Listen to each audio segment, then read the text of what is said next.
Bien, saludos cordiales, estimados alumnos. Como siempre, vamos a convertir esto en un hábito, examinar la etiqueta de identificación. Esta etiqueta se encuentra ubicada en la parte posterior derecha de todas las láminas. En esta oportunidad, mi cursor está haciendo zigzag en ella. Y dentro de ella tiene la siguiente información. Primeramente te indica el curso donde estás ubicado. Obviamente te encuentras en el curso de química de segundo grado, siendo hoy día lunes 10 de enero. Y en esta misma oportunidad te quiero indicar que nos disponemos a desarrollar la clase número 2 en su primera versión, que sería la sesión A. Para este propósito, vamos a examinar unos temas, sobre todo unos conceptos que fueron desarrollados en la clase anterior, sobre todo el tema número 1, ya tú sabes, cuyo título es Química y Materia. De allí queremos examinar el concepto de materia. Para aquella oportunidad habíamos indicado de que la materia tenía su definición. La definición que estábamos trabajando era la que nos proporcionaba nuestra separata. En aquella oportunidad observamos.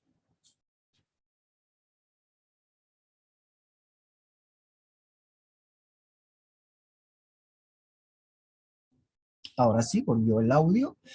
Disculpen, estas son interrupciones muy habituales que siempre están presentando.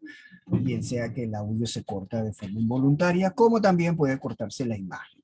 Así que en este sentido te pido tolerancia y un poquito de paciencia para estos casos.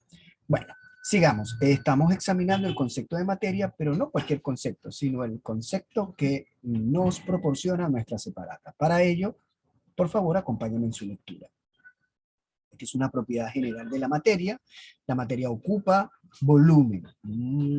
Vamos a destacar ese hecho, ¿no? Es que la materia ocupa volumen. Muy bien. No cualquier tipo de materia. En este caso, creo que habíamos analizado en la lámina anterior, si no te invito a que la repases.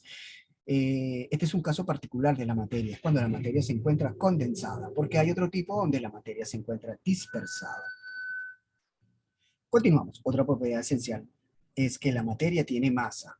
Ya habíamos hablado. La idea de masa y volumen es para el caso de la materia cuando se encuentra condensada. Lo que comprobamos cada vez que pasamos distintos objetos por nuestra balanza. Quiero destacar ese hecho muy importante, no lo voy a dejar no lo voy a dejar pasar de forma desapercibida. Sino, te había dicho que la materia puede ser bien, vamos a ir colocando, se puede conciliar de forma dispersada, pero y condensada. Bueno, cuando la materia se está en su formato condensado, es muy importante esto, cuando la materia está en su formato condensado, pues entonces de ahí podemos determinar su masa, vamos a ponerlo en minúscula, podemos determinar su masa y volumen.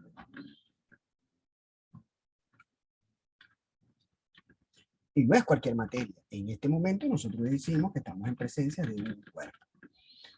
Son las cosas que vamos a estudiar en esta primera aproximación. Digo en esta primera aproximación porque es la materia que vamos a ver. Creo que esto lo vamos a destacar con un color rojo. Vamos a ver si lo podemos comer. Muy bien. Vamos a destacar con un color rojo. Entonces ahora sí tenemos la idea. Observemos lo siguiente. Vamos a ver, que estoy acá voy con mi cursor. Entonces observemos lo siguiente. Tengo la materia, ¿no? La materia puede presentarse de forma dispersada como de forma condensada. En el caso de que la materia sea de forma dispersada, ya te había indicado, se estudia por el concepto de campo, porque la materia está en forma de partícula. Entonces, una de las maneras de poder acercarse al estudio de la materia en esta naturaleza es a través de las energías que dispersa, de las energías que irradia. Eso es cuando está en la forma dispersada. Pero en este primer momento, en esta primera instancia, nuestro estudio va a ser en la materia condensada. Como está condensada, yo puedo determinar tanto su masa como su volumen. Y a ese tipo de materia que tiene esa característica muy singular, se denomina cuerpo. Nos vamos a centrar en ese estudio. Muy importante destacar eso. Ahora bien, he agregado lo siguiente. La materia es todo lo que ocupa espacio y tiene masa, porque vamos a estudiar materia condensada. Ese es el primer acercamiento que vamos a hacer, no lo olvides. Tiene forma, peso y volumen, por lo tanto se puede observar y medir. Fíjate, cuando la materia tiene la característica de cuerpo, que está condensada porque tiene masa y volumen, todas esas cualidades son apreciables. Ese es el primer acercamiento que vamos a hacer en este curso. Vamos a estudiar la materia de forma condensada. También se refiere al material, sustancia o producto de que están hechas las cosas. Sin embargo, aquí te traje esto como conocimiento general. La materia viene del latín mater, que significa madre, el origen o la fuente del cual provienen algunas cosas. Vamos a dejar unos breves minutos con la intención de que puedas asentar de forma tranquila y cómoda todo lo que hemos explicado a tu cuaderno de trabajo. Vamos entonces con eso, ya no te sigo molestando con mi voz, sino hacemos un silencio, pero en este caso voluntario, porque se supone que estás transcribiendo lo que hemos explicado a tu cuaderno de trabajo, a tu portafolio. Ya pues.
Bien, vamos a continuar. Recuerda que este es un repaso de la clase anterior. Sin embargo, estamos tomando las consideraciones del caso, ¿no? Tomando un tiempo prudente con el objeto de que hagas la transcripción. Que si alguna caso haya quedado algo inconcluso en el momento que estabas haciendo tu transcripción, pues entonces este es el momento de recuperar. Bien, seguimos avanzando. Como siempre, date cuenta que cuando estamos en el avance, esto es muy bueno, yo lo hago de forma intencional, quedan registrados estas cosas. Son elementos didácticos que, como te dije, elementos didácticos que fueron en la lámina anterior, pero ahora se convierten en elementos perturbadores, de modo que lo borramos. Muy bien, eso es muy importante a la hora de estar revisando el portafolio. Yo estoy pendiente de esas notas didácticas, porque esas notas didácticas de alguna manera me indican a mí de que estuviste atento y concentrado a la explicación. Muy bien, así que ten en cuenta eso. Seguimos avanzando. En esta oportunidad también habíamos hablado de las propiedades físicas de la materia. Y también habíamos indicado que las propiedades físicas son las características de la materia que pueden observarse y medir sin necesidad de cambiar su estado. Entre estas características se encuentra, cuando yo digo cambiar su estado, voy a destacar este hecho. ¿A qué está haciendo referencia, profesor, cuando dice cambiar su estado? Bueno, digamos que el cuerpo sigue siendo cuerpo, no ha cambiado su forma. No es como, por ejemplo, estamos estudiando el papel y de pronto yo vengo y le echo fuego al papel. Ya no tengo papel, sino tengo ceniza. Ahí hay un cambio sustancial. Quiero que lo vean, lo voy a dejar aquí de forma ilustrada. Aquí tengo lo siguiente, papel, ¿verdad? Y entonces en este caso del papel ocurre lo siguiente. Echo fuego a él, vamos a poner aquí fuego, y lo voy a poner en mayúscula para que se aclare la idea, ¿no? Para tener la idea bien clara. Como te he dicho, le echo fuego, ¿verdad? Ahí está. Luego del fuego, recuerda que el papel lo que quedan son cenizas. Aquí cambió. Como te dije, entonces ahora queda cenizas.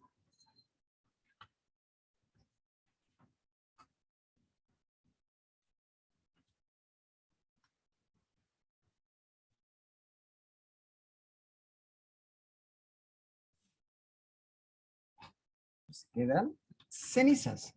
Entonces una idea bastante clara es la que siempre se utiliza para explicar los fenómenos, las diferencias que hay entre los fenómenos físicos y los fenómenos químicos. Entonces esa es la clásica, aquí lo vamos a dejar y lo voy a remarcar con un color negro para que se convierta en la referencia principal. Explico. Tengo el papel en su condición natural, le aplico fuego, ya entonces no me queda papel, sino me quedan cenizas. Entonces ha habido una transformación. ¿Cuál es la transformación que ha habido? Bueno, estando el papel en su condición natural, una vez que se le aplique fuego, ya no queda el papel, sino quedan cenizas. Eso es lo que se denomina en química cambiar su estado, cambia su estructura. Pareciera que estuviésemos en presencia de otro nuevo elemento. Ya no estoy en presencia del elemento del papel, sino en presencia de cenizas. Y de hecho está ocurriendo de esa forma. Estamos cambiando la naturaleza del cuerpo en este caso. Fíjate que de papel pasó a ceniza. Eso es lo que nos interesa en los fenómenos químicos. Eso es lo que estudia la química, no te olvides. Sin embargo, no todos los fenómenos ocurren esas transformaciones. Existen algunas cualidades y algunas propiedades que se mantienen en el objeto que estoy analizando. Esas cualidades se le hemos denominado propiedades físicas. No es necesario que el objeto que yo esté estudiando se transforme en otra cosa que lo que es. Entonces yo estoy estudiando lo que es. A eso nos referimos con las propiedades físicas. ¿Cuáles son esas propiedades? Bueno, vamos a enumerarlas aquí. Primeramente ya habíamos estudiado de qué era la masa. La masa es la cantidad de materia con que la unidad con que la medimos, el soporte teórico con la cual nosotros estudiamos a la masa, es a través de esta unidad que se denomina kilogramo. También habíamos estudiado el volumen y habíamos indicado que el volumen es el espacio que ocupa esa materia. Y la unidad con que lo hacemos es a través del litro o el metro cúbico. Estas son las unidades con las cuales nosotros podemos medir. Quiero indicar de que es una unidad de tipo cuantitativo midiendo la cualidad de ese objeto que estoy estudiando. ¿Y qué objeto estoy estudiando? Pues obviamente estoy estudiando el cuerpo, porque los cuerpos son los que tienen masa y volumen. Es una singularidad de la materia, una materia que se encuentra condensada. Ya lo explicamos en la lámina anterior. También hay otra propiedad física que es muy importante que se denomina la inercia. De ella podemos indicar que es la capacidad que tiene la materia para estar en equilibrio o en movimiento. Bueno, más que la capacidad que tiene la materia de estar en equilibrio, es por lo menos la capacidad de resistencia que ofrece la materia. Atento a esto, la capacidad de resistencia que ofrece a la materia en mantenerse en su posición original. Me explico. Si la materia se encuentra en un estado de equilibrio, en un estado que no se mueve, pues entonces ella siempre va a dar resistencia. Yo tengo que aplicar una fuerza para eliminar, anular esa resistencia. Pero también existe otra idea que eso lo estudia también la física. Si la materia se encuentra en movimiento, ella va a ofrecer una resistencia por mantenerse en movimiento. Un fenómeno muy característico de la física es, por ejemplo, que usted esté en un transporte colectivo y el transporte colectivo esté en movimiento y entonces usted viene y salta el transporte colectivo. Mucha gente piensa, bueno, el que está en movimiento es el transporte, no soy yo, de manera que yo cuando salte voy a quedar paradito. No es así, porque cuando usted salta a la pista con un transporte colectivo en movimiento, usted tiende a caerse, porque pareciera que hay una fuerza invisible que lo está empujando. Bueno, déjeme decirle que no es así. Lo voy a explicar, fíjese, lo voy a explicar acá acá. Usted está en la pista, ¿verdad? Este es el transporte, muy bien. El transporte está en movimiento, correcto, ya esto lo estoy entendiendo, profesor. Y entonces yo me dispongo a saltar del transporte a la pista. Y yo digo, no, el que está en movimiento es el transporte, no la pista. Pero sin embargo, cuando yo hago esta acción y caigo sobre la pista, me caigo. ¿Por qué es esto, profesor?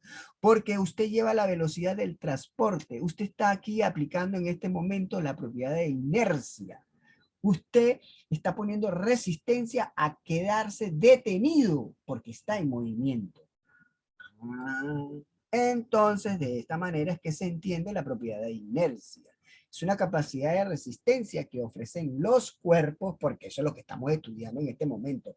Materia condensada en cuerpo. Entonces, si estoy en equilibrio, pues yo ofrezco una resistencia porque quiero mantenerme en equilibrio. Eso lo hacen los cuerpos. Pero si estoy en movimiento, ofrezco igualmente una resistencia porque quiero mantenerme en movimiento. Entonces, en cualquiera de los dos casos, eso significa que es la propiedad de inercia. Espero haber explicado y que hayas entendido la inercia. De todas maneras, esto es un concepto físico que se estudia en la ciencia física. Cuando usted esté estudiando física, pues lo más probable es que su profesor vuelva nuevamente a insistir en este concepto.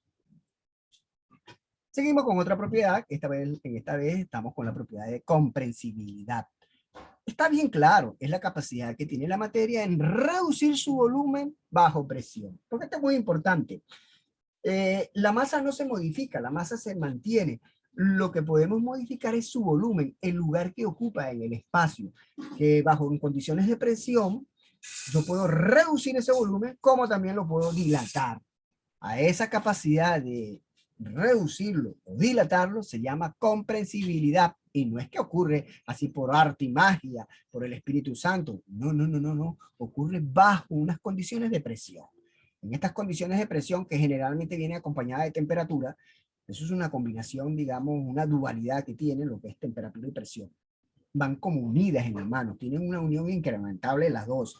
Entonces, y la relación es la siguiente: aumento la temperatura, bajo la presión, bajo la temperatura, aumento la presión. Esa es la relación inversa que existe entre la temperatura y la presión.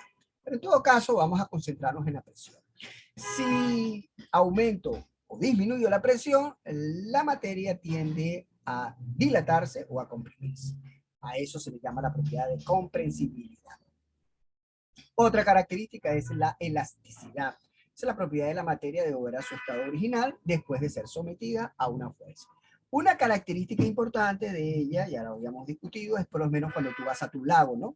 Yo estoy aquí, supongamos que esté aquí, esto sería, y esto sería el agua. Ajá, aquí está el agua. Yo estoy acá, pues, como observador, estoy justamente aquí, y entonces veo la quietud del agua, porque el agua está quieta. Arrojo una piedra al agua. ¿Qué veo? Bueno, que en la superficie del agua empiezan a ocurrir unas perturbaciones que se denominan onda. Al término de que la fuerza o del impacto de la piedra sobre esa superficie disminuye o se anule, pues entonces vuelve nuevamente la actitud del agua. En cualquier caso, estamos aquí estudiando el objeto que es el agua, que le aplico una fuerza. En este momento la fuerza es a través del producto del impacto que tiene la piedra sobre su superficie, y al término de cierto tiempo, esa fuerza se va anulando, se va disipando. Bueno, al disiparse completamente, al anularse completamente, el agua tiende a su situación original, a su quietud.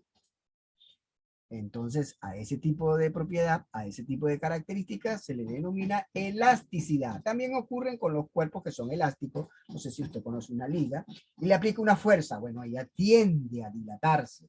Luego de aplicada la fuerza, la liga vuelve a su posición original. Como también ocurre con un cuerpo que sea elástico, que se denomina el resorte. Si yo comprimo sobre él una fuerza, él tiende a comprimirse, a ponerse más pequeño. Dejado de aplicar la fuerza, el resorte tiende a su posición original. De modo que cualquier cuerpo que después de aplicado una fuerza recupere su posición original, a ese cuerpo le llamamos que tiene la propiedad de elasticidad. Otra propiedad que también habíamos discutido era la divisibilidad. Es la propiedad de la materia de ser dividida. Ya esto se ha entendido desde tiempos de la Grecia, de estos grandes pensadores aristotélicos. Bueno, no aristotélicos, sino pensadores griegos. de que ellos habían indicado, mira, de que hay una parte indivisible, que es lo más mínimo. Se pensaba que era el átomo, pero más adelante vimos que el átomo se divide en partículas elementales. Y ahora la física cuántica entiende de que estas partículas elementales se dividen en algo que es más elemental aún, más indivisible, como es la idea del cuánto. Entonces, nos vamos a quedar con lo siguiente. Veamos qué podemos decir. Podemos decir lo siguiente. Tengo un cuerpo, bueno, tengo un cuerpo, que es lo que puedo apreciar. Ese cuerpo se puede descomponer en moléculas. Ah, ya, profesor, claro. Un conjunto de moléculas constituyen el cuerpo. Pero a su vez, esas moléculas se pueden constituir en átomos. Pero esto a su vez se puede constituir, se puede dividir en partículas elementales. Aquí está. El estudio de esta clasificación, que va de lo más a lo menor, ¿ve? Lo ponemos aquí.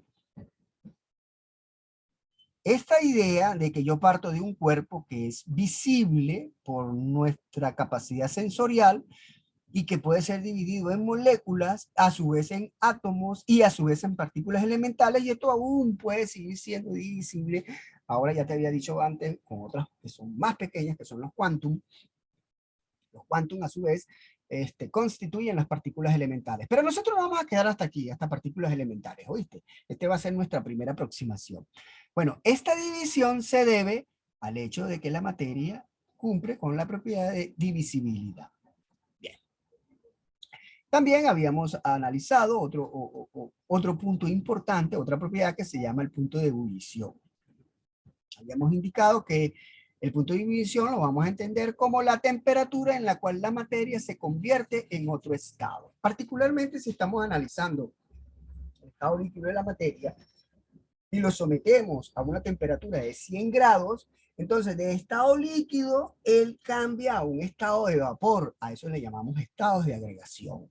Las diferentes manifestaciones que tiene la materia dentro de este campo de observación. En este caso estamos en el globo terráqueo. Entonces cuando la materia cambia de un estado a otro, le llamamos estados de agregación. Pero particularmente el cambio de líquido a estado gaseoso, ese punto que permite ese cambio, se conoce con el nombre de punto de ebullición, que para el agua le corresponde a 100 grados centígrados. Eso hay que tenerlo en cuenta y ya yo creo que ya lo debes de conocer, ¿no? Por tus estudios que has tenido en la escuela y algunos experimentos que has hecho te han permitido contactar lo que te estoy explicando. Otro punto también que habíamos estudiado eran las propiedades organolécticas. Estas propiedades organolécticas es la característica que tiene la materia de ser percibido por los 5 sentidos. O sea, yo al cuerpo lo puedo oler, lo puedo tocar, hasta puede tener gusto, ¿no? Textura, todo eso. Es decir, aquellas informaciones sensoriales que se les aplican a los cuerpos, el observador cuando aplica estas observaciones sensoriales, bueno, a eso le conocemos como propiedades organolécticas. Simplemente estoy haciendo un repaso. Esto lo hemos analizado en clases anteriores, pero lo estoy haciendo un repaso, aprovechando la estabilidad de la señal, porque esa es otra. A veces las clases no pueden ser fluidas como lo está haciendo hoy día, en virtud de que la señal ha tenido muchos problemas. Entonces, como te he dicho anteriormente, en vista de que tengo estabilidad en la señal, estoy haciendo un repaso de forma fluida de las propiedades físicas de las materias.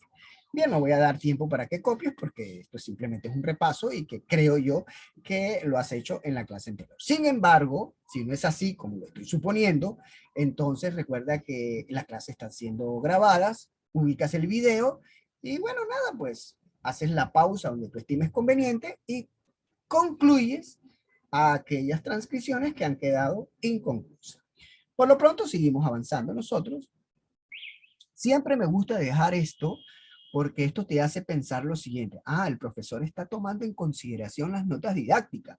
Así que yo debo tener mis notas didácticas en mi cuaderno. Claro, Notas didácticas para la lámina anterior, pero una vez que yo haga la transición de lámina, observa que entonces ya aquí no es una nota didáctica, más bien se convierte en un elemento perturbador, por lo tanto tengo que borrar. Esto me gusta siempre dejarlo porque deja la idea en lo que una nota didáctica se convierte en un elemento perturbador en el sitio que no ha sido destinada para ella. Claro, porque es sitio que se destinó para ella en la lámina anterior, no está. Así que es un elemento perturbador. Entonces, te recuerdo que estás en el curso de Química de Segundo, siendo hoy día lunes 10 de enero. Esta es la clase número 2 en su primera versión. Por lo tanto, se denomina sesión A.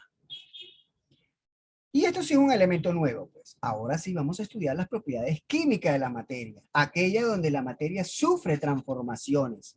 Siendo un cuerpo, se convierte en otro después de una reacción. ¿Cuáles son esas propiedades? Bueno, vamos ahí. Sin embargo, definimos propiedades químicas de la siguiente manera. Son las características que adopta la materia una vez que ha pasado por reacciones químicas que modifican sus propiedades originales. Estas son, ahí las tenemos. Reactividad. Esta palabra es muy conocida por ti y también se ha colocado en el escenario de Hollywood y bueno, ya han hecho unas peliculazas, unas películas grandiosas con el concepto de reactividad.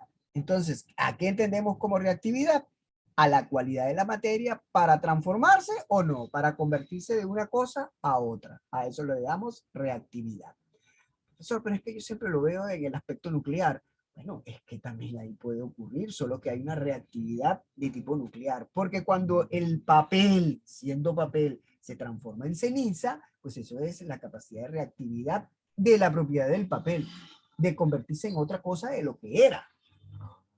Reactividad es eso, son elementos que en su comportamiento, digamos, muy microscópicos se encuentran inestables. Y esta inestabilidad es dañina al cuerpo humano. Eso es lo que se conoce como reactividad nuclear. El comportamiento está ahí entre las partículas elementales, esos que no se mantienen estables. Pero cuando usted ve un cuerpo está estable, pues. Sus partículas elementales se encuentran estables.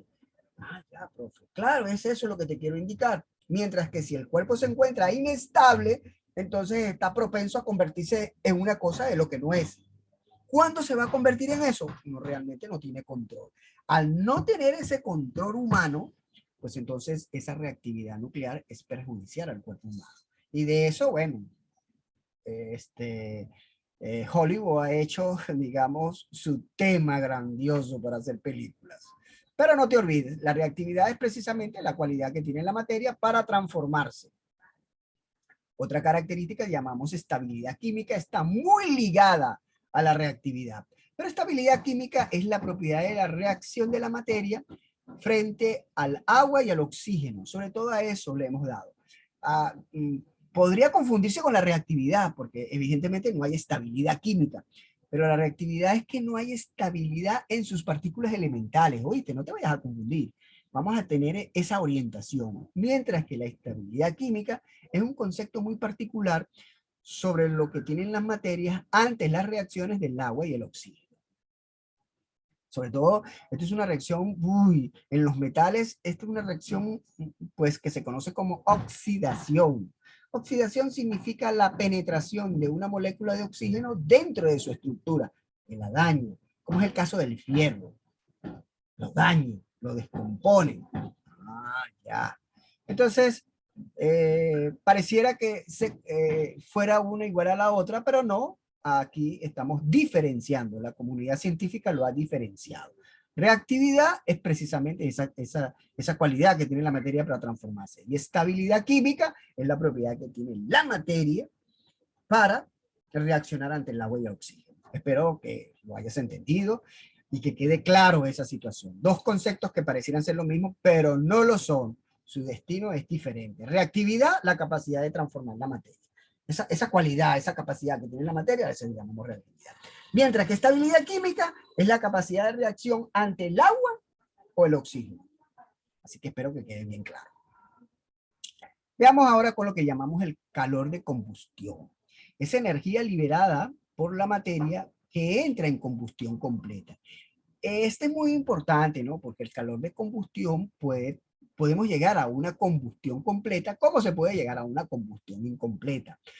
La idea de que sea combustión completa e incompleta depende de la cantidad de oxígeno, de la concentración de oxígeno que lleve la reacción que está involucrada. Ahora, por lo menos en los carros no hay limitación de oxígeno. Ellos están transitando libremente por el medio ambiente. Así que no hay limitación de oxígeno. Ellos pueden tomar todo el oxígeno necesario. Entonces, como ellos pueden tomar todo el oxígeno necesario, se habla de una combustión completa. Y en la combustión completa se libera, óyeme bien, en la combustión completa se libera el dióxido de carbono, el CO2. Ahora, cuando en este proceso de combustión, de quemado, las concentraciones de oxígeno son limitadas, son insuficientes, pues entonces no se libera el dióxido de carbono, sino se libera el monóxido de carbono. Ah, ya, profesor, ya estoy entendiendo. Claro, todo depende de la concentración de oxígeno disponible en el proceso de fuego, pues, por decirlo de alguna manera. Yo aplico fuego, pero si al aplicar en ese fuego veo que tengo limitaciones de oxígeno, pues entonces ahí lo que se va a producir es un monóxido de carbono. Se va a hacer un resultado inevitable. Pero si en esa reacción química de fuego tengo concentraciones de oxígeno en abundancia, pues con garantía obtengo el dióxido de carbono. Entonces, bueno, eso es muy importante entenderlo a la hora de buscar reacciones químicas. Más adelante vamos a estudiar estas reacciones químicas y esto va a ser un objeto de mayor detenimiento. Otro aspecto importante es el pH. El pH es la capacidad de la materia de ceder o recibir electrones. Muy importante, mira, la capacidad de ceder y recibir electrones. Y en consecuencia de ese proceso de ceder o recibir, nosotros podemos clasificar o categorizar niveles de acidez o alcalinidad. Entonces se dice que un cuerpo es ácido o alcalino dependiendo de que si recibe o por lo menos si cede electrones. O sea, si recibe o pierde. Entonces ahí podemos decir que un cuerpo es ácido o alcalino. Otra propiedad química se llama la reactividad, capacidad de mantenerse estable. Cuando la materia es inestable, libera reactividad. Esto es muy bien. Fíjate que la radiactividad y la reactividad van muy ligadas y hasta suena casi igual, ¿no? Reactividad. Y aquí es radiactividad. Ah, ya, profesor. Reactividad y radiactividad. Hasta el sonido tiende a confundirse. Va pues. En este nuevo escenario que estamos aquí colocando, es la propuesta de nuestra separata, de cómo se clasifica la materia. Muy bien, tenemos aquí la materia.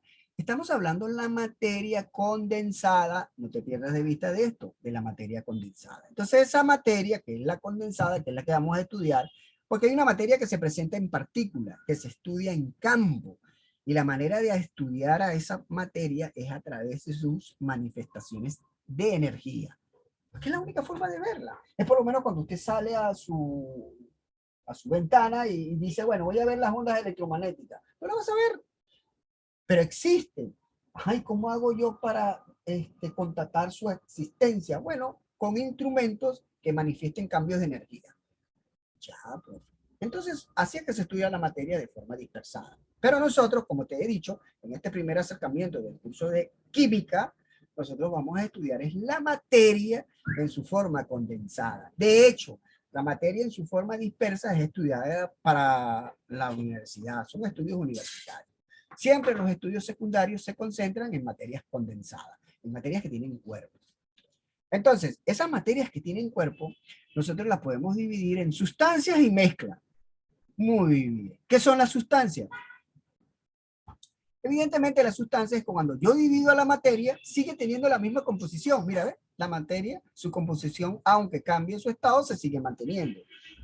Ay, claro. A eso se le llaman sustancias. Mientras que a las mezclas son sustancias, podemos, bueno, estoy aquí aplicando el término de sustancia, pero deberíamos decir son elementos o digamos son cuerpos con dos elementos o más presentes en proporciones variables. Se presenta en proporciones variables. Es así como cuando usted agarra el agua y le echa sal. Ah, no, se convirtió en agua salada. Sí, se convirtió en agua salada, pero con concentraciones distintas. De agua tiene tanto y de sal tiene tanto.